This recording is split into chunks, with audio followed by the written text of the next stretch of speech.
Bonjour à tous, merci de nous suivre sur votre chaîne, la première chaîne YouTube à travers le monde, Télé Tchangou. Tozan Essengo a représenté Bino émission à Lelo, entretien et à Lelo, Toyambi, secrétaire permanent, adjoint en charge de la jeunesse, il y a Palou, parti lumumbiste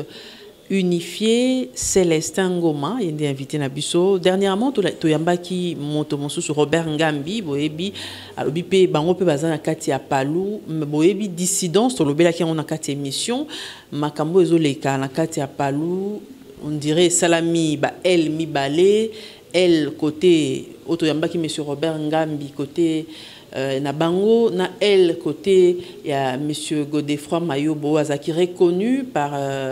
ministère et intérieur et registre un parti politique yango toyé parce que bandeko bobenga ki bokoma ki ebele il fallait toujours son de cloche de l'autre parti yango toyé kokutana na moko oyo azali na ngambo ya monsieur Godefroy Mayobo ndeko Célestin Ngoma na yende penza to komeka kokundola penza makambo yango ya Palou likambango ezali nini loko ni ezali kokabola bango pe ba démarche ni bazali ko mener pendant ko zongi sa partie na liboke moko. Restez connectés.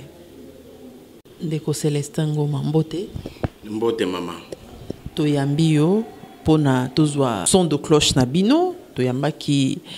ndeko mosusu pe kaka ya Palou mais azali longo na bino te. Qu'est-ce qui se passe? Expliquer bato na Palou ezani tout le monde lokola ba elle komi balé. Non, nandimite que ba elle komi mi balé. Palou ezaka moko tangu yo ye okutinga yo wapi madame okutinga na bureau na siège ya Palou. Sokotali mikanda nyo surtout siège ya Palou eza moko eza na boulevard Lumumba awa na poma tete awa. Eza mi balete. Alors, exact que ba Palou e komi mi balé? Non. Palou eza moko po yo ye tout droit na siège ya Palou. Mais koko zala oyo qui sont des cloches moko ya mutu moko aza dans les faux ya mutu moko aza na kati ya anarchie ndenge ezalaka na ba groupe nyonso ndenge ezalaka na ba parti politique nyonso ndenge ezalaka na ba famille nyonso tozali ba organisation humaine o ya bato et koko zala ke bato mususu ba se comporter mabe pa bunga nzela ba sala oyo ba koko sala mais suka kolondaku to yo mutu oza na voie légale okoluka kaka ko ramener bango à la raison. Donc yo na parti mumbi signifié parti mumbi signifié ezali moko ezali un ezali indivisible yango nde biso tozali ko représenter tozo sala msala nango quotidiennement ndenge mikanda esengi to sala to gérer administration à parti. Mais de l'autre côté, balobi que permanent César secrétariat et pas la bino secrétariat ezali lokola ozana limité sur ezarani bureau on a limité d'abord pour toute une question pour compréhension on peut bande combien baza ko ebate bureau ezana limité ezasko ya nani. Comment ngana ko répondre na bureau moko ezana limité na ebité ce qui est comptoir to eza chambre froide to ezani na koyeba ndenge nini bureau nini wa chef du parti bureau na ezarawa madame chef du parti ezali secrétaire général chef du parti Antoine Gizenga akufa après ye ezalaki secrétaire permanent Lugi et porte-parole du parti oyo toyaki kopesa fonction ya secrétaire général ayi par rapport ya regroupement Palou ya allié akufaki Toti Kali, selon ba texte na biso oyo mokonzi na biso chef du parti Gizenga Antoine atika ki biso na yango atika ki biso na des décisions moko ezali ya bureau politique ou ezali un des organes ya mibale pour organe statutaire ya liboso ezalaka congrès ya mibale ezalaka bureau politique ya misato ezalaka comité exécutif wana décision nango ndetiki permanent Mayobo comme étant premier adjoint, deuxième adjoint azali, troisième adjoint azali, quatrième adjoint, tina sixième adjoint. Nani ndeko na biso moko tozaki na na comité exécutif wana kombo na ye Ntawa Jean-Baptiste Ntawa ye alongwa parti toti kalaka 5 donc ngana koma 5e permanent adjoint. Alors tangu luki akufi biso to banomaki biso na ordre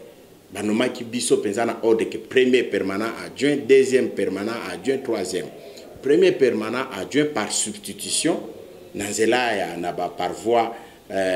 administrative a 8 places ya secrétaire permanent Lugi pour na continuer mission au Lugi azai kosala mission Lugi ezaki nini ezaki organiser congrès chef du parti a kufi yo ozui au salle intérim pendant période wana nyonso pour organiser congrès na congrès nde boko nommé et boko voter chef ya parti mususu o remplacer Izenga. Donc biso toza na kati ya processus wana tozo continuer processus pour que to organiser congrès et que tozo secrétaire général chef du parti mususu so ki mikanda na biso na congrès ko se décider que to benga kaka chef du parti congrès nde mute ko se décider pour yeye mutaza na pouvoir wana so ki ozala kaka secrétaire général congrès mute ko se décider mais secrétaire général chef du parti tozaka na moko ezali le très vénérable Antoine Izenga oyo asila utika biso déjà.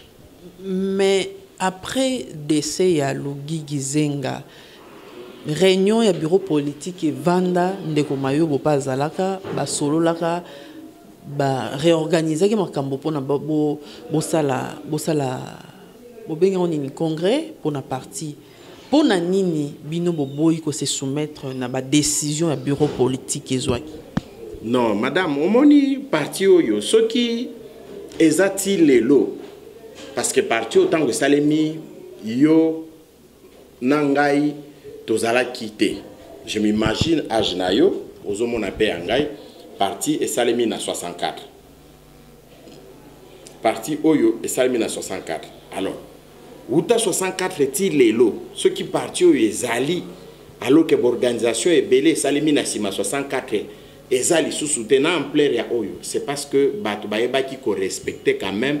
discipline et à parti Oyo. Ko respecter discipline et ngi kolobani. Et nous avons respecté le texte où ils ont régir parti. Texte portant organisation et fonctionnement, il y a parti. Le texte à parti, il n'y a pas de chose à 5 documents de base. Ce qui ont respecté en côté, alors, le texte wana ata moko soki na tangi na uti ko tangi lo organe ya parti ndamba organe à parti pour mususu na tanga kité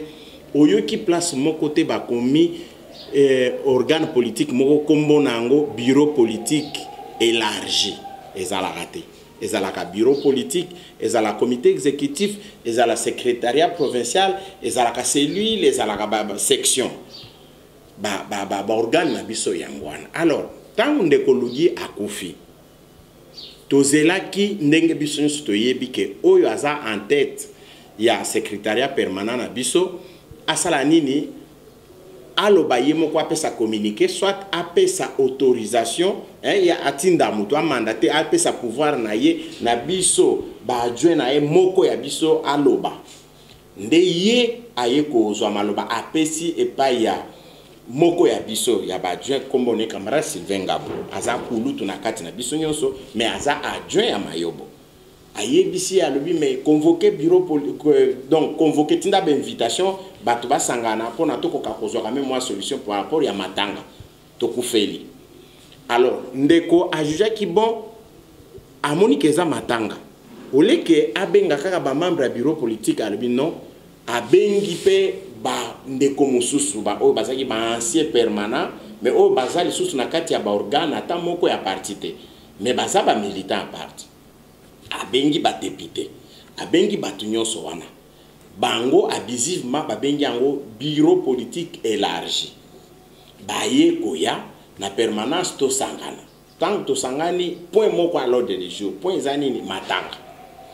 mais avant to koma to décider na point matanga yango bandeko bazwi maloba oyo bureau politique ya ndenge nini biso to tindaki yo obenga otinda communiquer na ba membre bureau politique ba oyo bengi banani ono ngana yambaki bato ebele ba ebisingano to sanga poza matanga biso to abia. Alors o ekomi bureau politique élargi te ekomi cadre moko informel parce que tango koloba ke za réunion bureau politique élargi il faut na ba texte na biso bureau politique élargi wana emonana ezalape OK et soutenir bino non soki te bobimi libanda ya oyo elobami bokomi na cadre mso lokola to bima ki pe to komi na tango matanga to bien OK donc oyo eza nango réunion mo informel to bengi yango pona matanga OK to ndimali biso to ndimi oui eza bongo OK bo to kolobela nini ono organisation ya matanga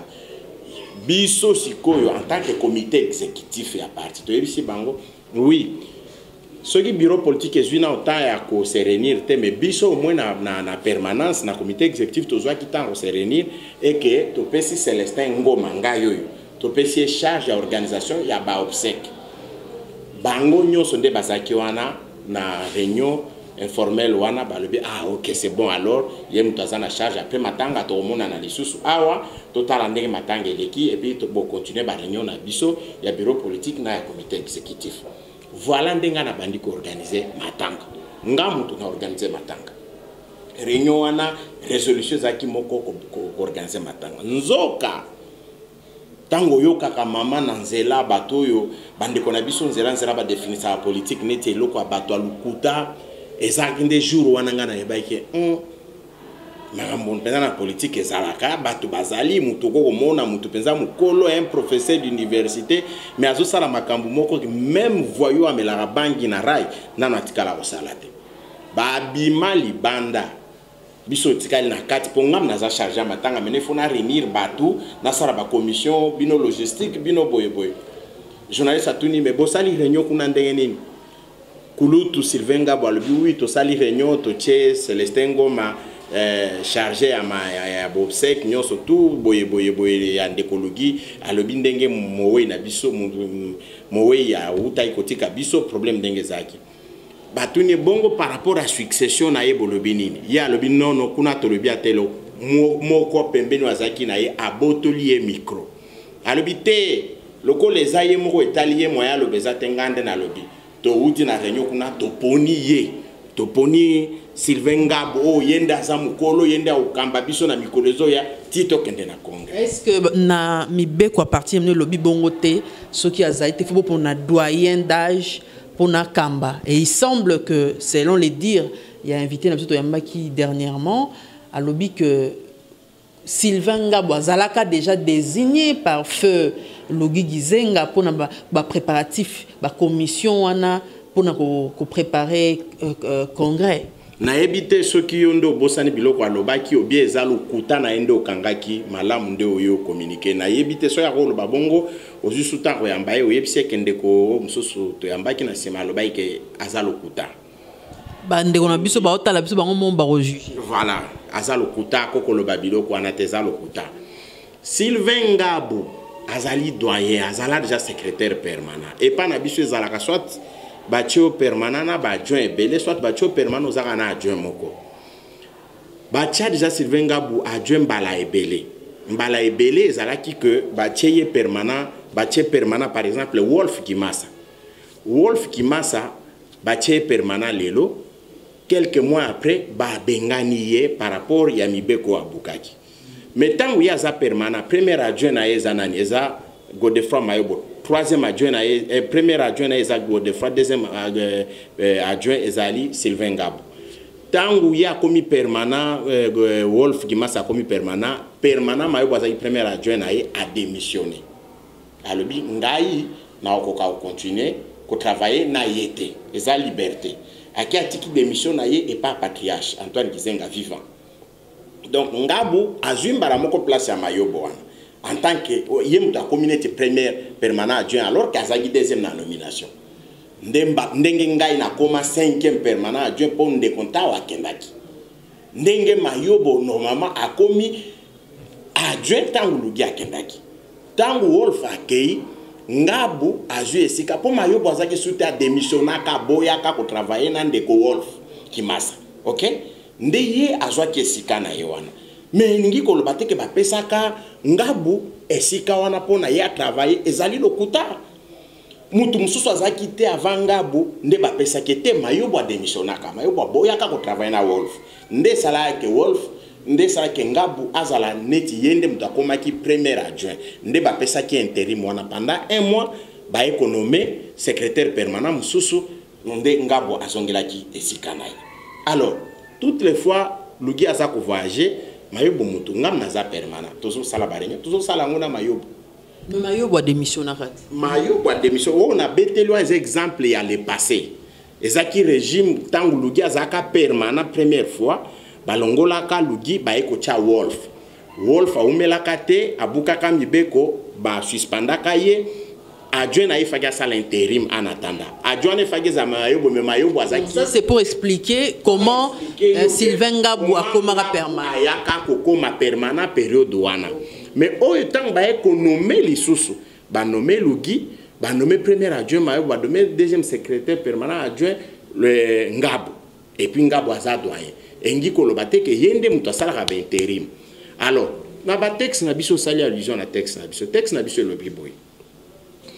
En cas d'absence de secrétaire général, chef du parti, ou Azaki Antoine Gizenga, pour qu'on ait zati na katia ba texte na biso za personnel, ezaki personnalité. Donc ils en a combo Gizenga. Ezali secrétaire permanent, muto a assumer intérim.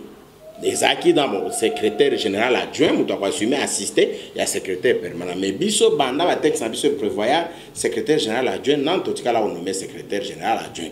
Donc du coup intérimaire wana a commis automatiquement où il fallait assister adjoint donc secrétaire permanent Lugi Gizenga et il ko se poser problème moko biso au bien élection tant que kenda ki a loi électorale et obligé ki ba parti politique et kende na ba regroupement donc palo azaki palu moko kaka te azaki na ba parti mususu palu allié et puis regroupement ezaki na règlement nango règlement et lobby boy muto aza président il y a regroupement politique palo allié à Kouta na palo face à la président na palo donc à la titre et secrétaire au moins chef du parti des présidents na biso donc du coup ezaki Antoine Gizenga tant Antoine Gizenga kufi adjoint na et aki na ba allié ay moko ya ba allié tant Gizenga kufi biso nde tozana ba député belé na kati ya regroupement biso nde tozana un grand parti biso nde la parti phare ya regroupement donc ceux qui t'ont remplacé Antoine Gizenga na regroupement te du coup moko akouta na ba parti o tozana bango na kati ya regroupement akobanda o représenter biso est-ce que ça malamu est-ce que ça bénéfique pour la partie non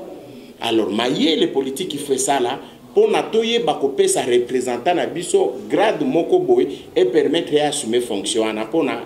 et correspondre na critérium au règlement intérieur il y a regroupement et ça peut exiger vous comprenez ndé eloko eko sala que to créer et le comment existe na ba statut na biso secrétaire général AI na statut na biso ezala kate alors to kei to marché na mwana mboka Lugi Gizenga ti ya ekokufa biso to ebike oyo Gizenga tika ki ezali secrétaire permanent porte-parole du parti akoko me biso na congrès na grade wana ya monde statutairement eza reconnu auto ekopesa ye ya secrétaire général ai kaka pour répondre na ba problème ya regroupement mais na fonctionnement moi ba déviation ezaki ebele muto asi akufi moi to zongela sous problème wana ezate tangu ye akufi parti fait se gérer au quotidien comité exécutif il fait ça la msala nango donc ndeko mayobo il faut qu'il azwa ba responsabilité na en tant que adjoint direct ya Lugi na comité exécutif pour na total to sala topo ya likambo ezana niveau à parti afin que yé a convoqué bureau politique à rendre bango et puis à zoa ba orientation à omemela biso na permanence parce que oya gérera parti au quotidien et ça comité exécutif et ça bureau politique ezana été cerveau et ko kotinda loboko esala boye et ko kotinda lokolo etambola et ko kotinda munoko eloba mais jamais au monde a cerveau libanda et moi comme simba neti loboko c'est que aza susu mais so moni bureau politique et bimi libanda comme ça va communiquer ils ont un cerveau a comme au lia déjà comme au monde a déjà alors cerveau aza sous cerveau te faut longole kuna na kati donc c'est là le vrai problème tango bango ambitieux batondi na kati ya groupe wana yo bengi bango bureau politique ngana bengi yango groupe wana nde baye ko luka ba transformer eloko wana na ndengo wana mais ezala ki bongo te bana mboka fo baye ba que ezaki bongo te ba agisaki hors règle hors norme ba ke nango mbangu tie pas ministre ya intérieur balobi bangonde baza 8/4 bangonde tant biso tozo information na malembe nyonso biso peto komi ministère intérieur tala ba statut na biso yango tala nini yango nde sur base ya nani tozui que remplaçant ya Lugi ezam tuteli mutako engagé parti boy to sengi bino bozo acte ministère intérieur s'est retrouvé devant deux notes de correspondance ya parti moko pona objet zape moko abengi biso baninga bavani na ngambo biso na ngambo bino banani biso ba légaliste bino banani oh biso bino siko atuni biso to bita biso bango balobi boy atuni expert naï secrétaire général en charge de la parti politique mais na o nyonso lobami awa yo lobini ya lobi non na o nyonso lobami awa selon ba statut à Palu monsieur Mayobo yende mutu il faut ça l'intérim à même parti na congrès.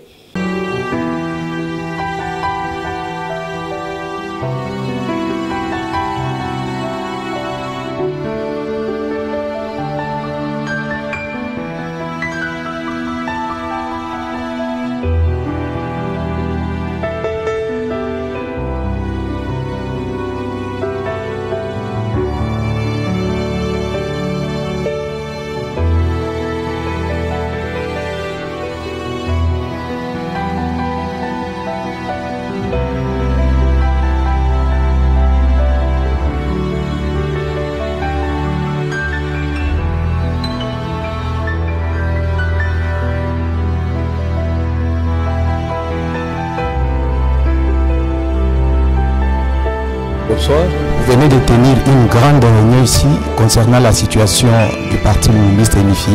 Qu'est-ce que nous pouvons retenir de cette rencontre? Oui, c'est une réunion de concertation. On a fait l'état de la question. J'ai écouté toutes les parties.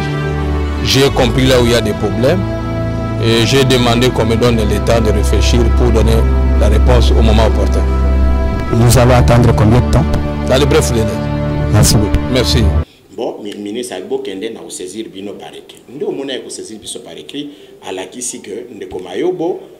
nde mutu femme ma parti na congrès selon ba statut à parti. Nde situation tozanango ti le londo kuti pe parti yango ezali. Donc o wana mususu bazali ba frondeur oyo tokosenga o soki ba koyoka te justice kosenga bango na mikolo ezoya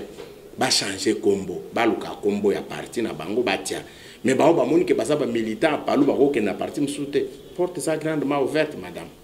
biso tozana pouvoir ya kobengana ta mutute ndenge kizenga tika ki décision à 12 membres na bureau politique ndenge kizenga tika ki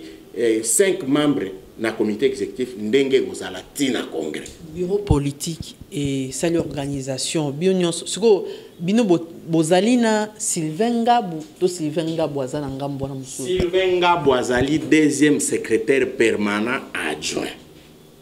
donc alia wana Mayobo mais azana comité exécutif nazo yebiso ke toza tana aux possibilités mon côté ya kokoka ko bengana mutu na parti Gizenga tikaki Sylvain Ngabou deuxième secrétaire permanent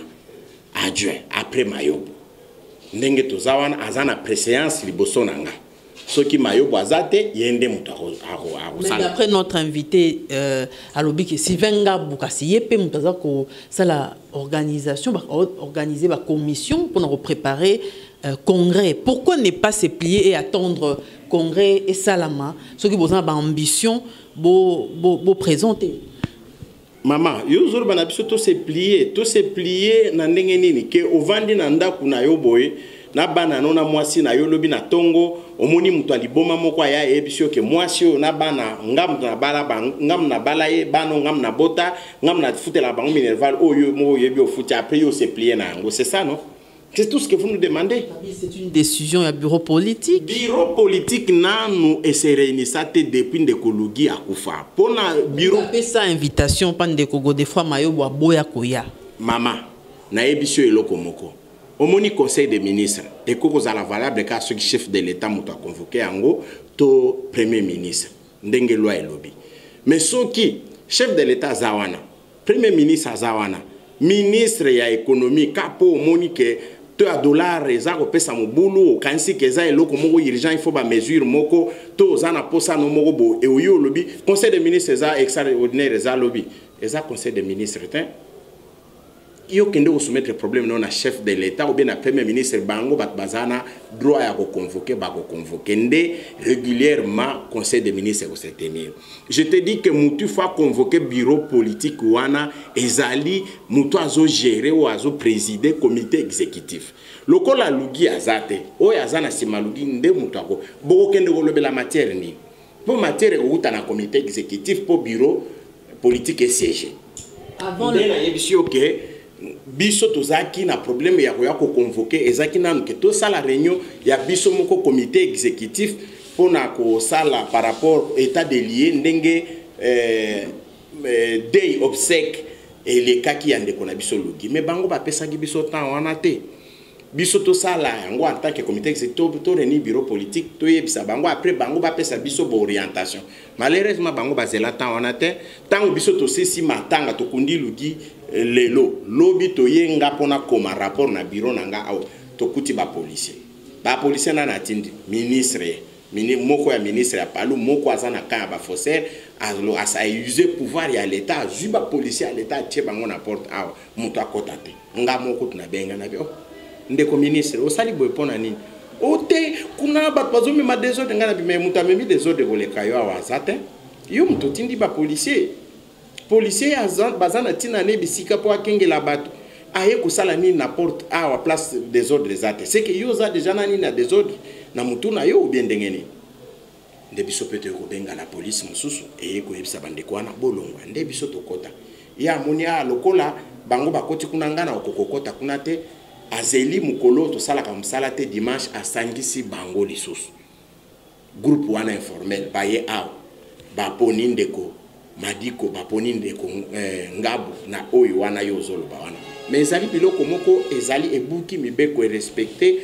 texte ya parti te biso to considérer ngondeni bobo kende boya kasi na ba jour normaux to sola rien après ba militaire ko tang ba militaire ba bandi oselika tang bango bazo yambango na bato nyoso bango basombaki na bambongo na $100 $200 boya to kende ko installer bato autonomaki so ba oya kuna boebu ba militaire ba boy na porte nana pesa bino mandat ya unome Mutune Zaiboy, avant Logi Gizenga Kufa, paix à son âme, est-ce qu'il y a un comité, une commission pour organiser le congrès? Ndeko Logi atika kite commission moko ya organiser congrès te. Atika ki nini moko ya pona ebongisa encore, c'est quoi, j'ignore encore les titres, natanga ki décision yango bien oyo batiaki ndeko Dorothée Gizenga batiaki a préparé mise en place ya comité à pilotage ekoya. Ça signifie que yé à définir déjà mission ya comité à pilotage wana donc ya commission organisation à congrès et ko sala nini et ko contenir combien de membres et ko sala boyi asisi musala ne wana azongi c'est pas ndeko Logi Gizenga na permanence autozali ndeto organiser congrès mais musala ezalaka beaucoup de concentrer pouvoir go otondi sangana za permanent bagolo ba yo mtu za organiser congrès mais zangaité mtu na banda organiser nyoso na ko pona équipe moko ad hoc bon coordonnateur moko bozui bon ndeko Dorothée vanda wana na bande comme sous mais yonde mtu za responsable parce que na ba texte na biso organisation à congrès ezali mission za ko revenir na permanence comité exécutif na parti bino de besoin gérer parti au quotidien bino de faut organiser congrès donc commission wana ou commission de pilotage nyonso wana ezali sous instruction ya comité exécutif ya parti ndeko Logi Gizenga na ipso abanda ki déjà eloko wana tonier eloko wana te mais ezali commission organisation à congrès te botanga texte wana bi omona ke ezali commission. On vous accuse de rébellion pour vous courtiser par cash. Non, rébellion bangonde basali mama. Basala rébellion za bat babimaka na norme. Non, ça signifie que ce qu'on bimi na norme, au commis na rébellion. Norme ça que parti ango yo bo gérer de façon quotidienne na secrétaire permanent tangwa kufi adjoint ya liboso azui. Mais yo ozui troisième secrétaire permanent adjoint de Komadiko au commissaire permanent au sali rébellion. Tant balobi que secrétaire général bako remplacer na congrès yo ozui deuxième secrétaire permanent adjoint au commissaire secrétaire général aïe yondo sali rébellion. C'est un makambo approche politique exact. Yoka yondo sali rébellion de ndeko cash na eloko nini bakoloba biso to komi proche bande kwa cash waneza lokuta neti ya bana mike bazala ndenge nini soki ngai na mwana muke mususu biso mibale bana toswani bokomi liboso ba parents mwana muke mususu fwa luka akosela yo e pa ba parents po ba parents ba châtier aza ko s'attirer kaka bienveillance ba parents oh maman yo pekisa biso tolia mbisi oyo longo balongo la jabe kai siko tokenda kuna mama wana azana kindoki apesi biso mbisa bekai ye azui ali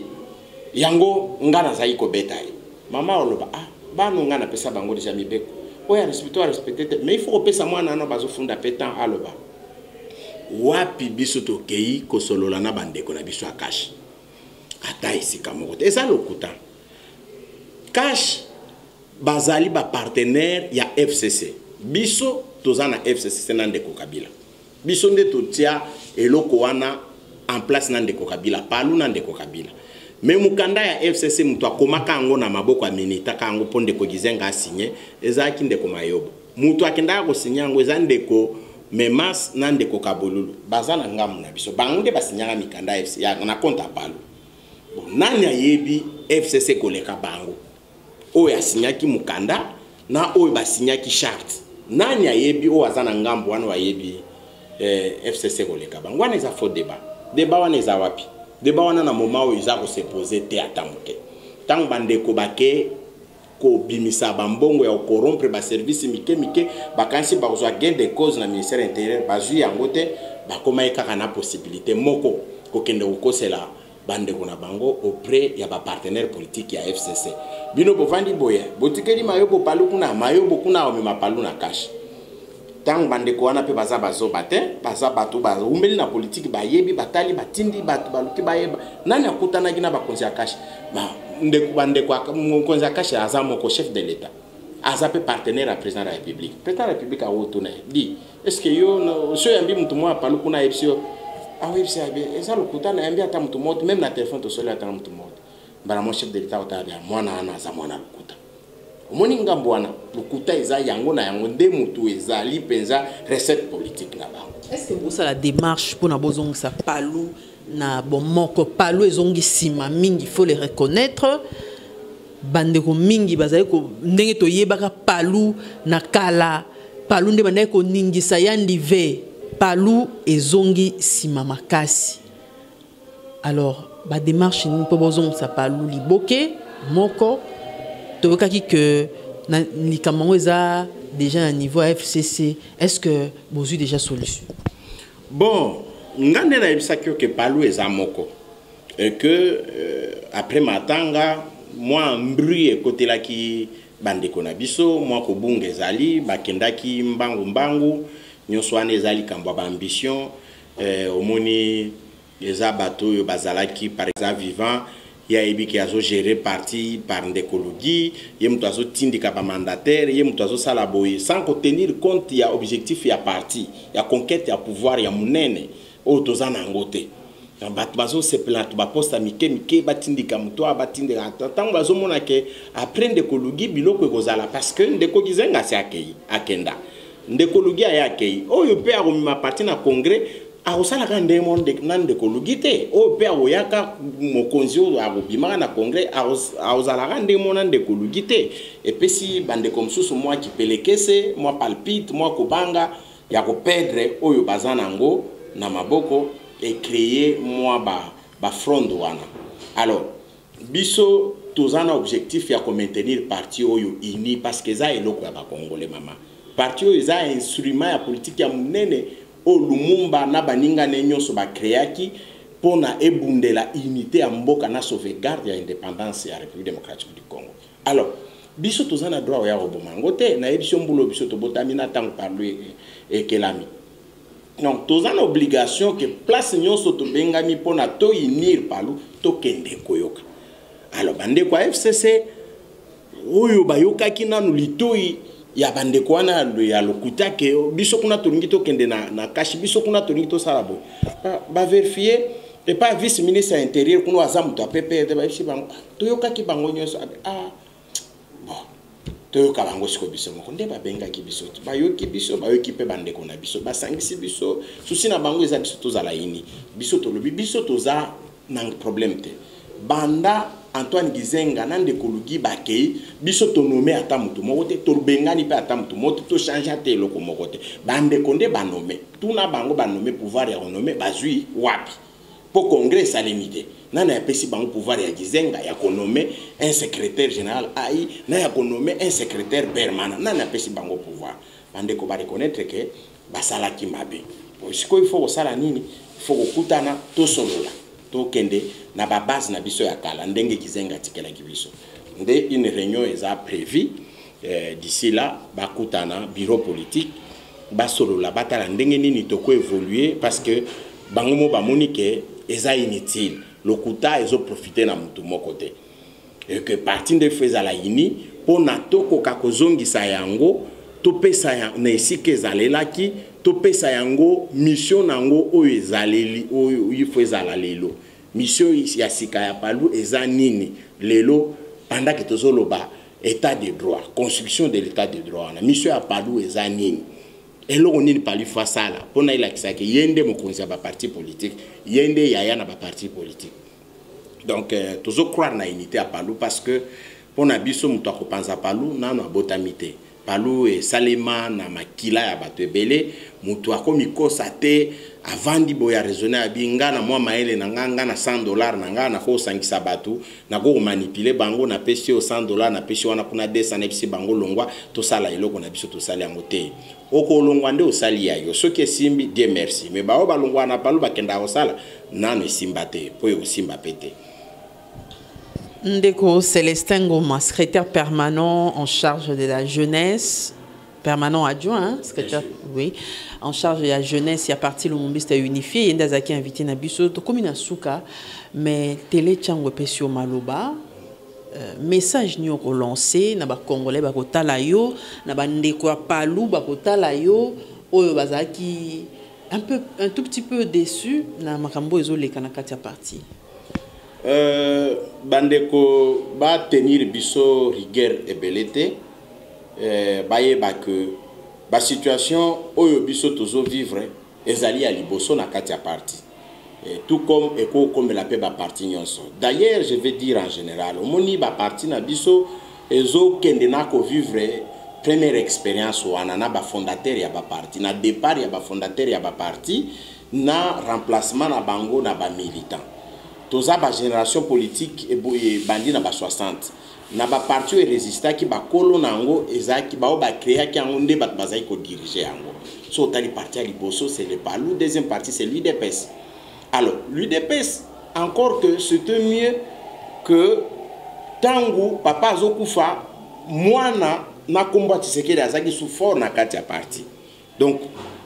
moyen pas connaître les problèmes moi les agité. C'est le problème que nous avions connu quand Gizenga mourait. Lugui était fort. Il était là au yoka qui va contestation.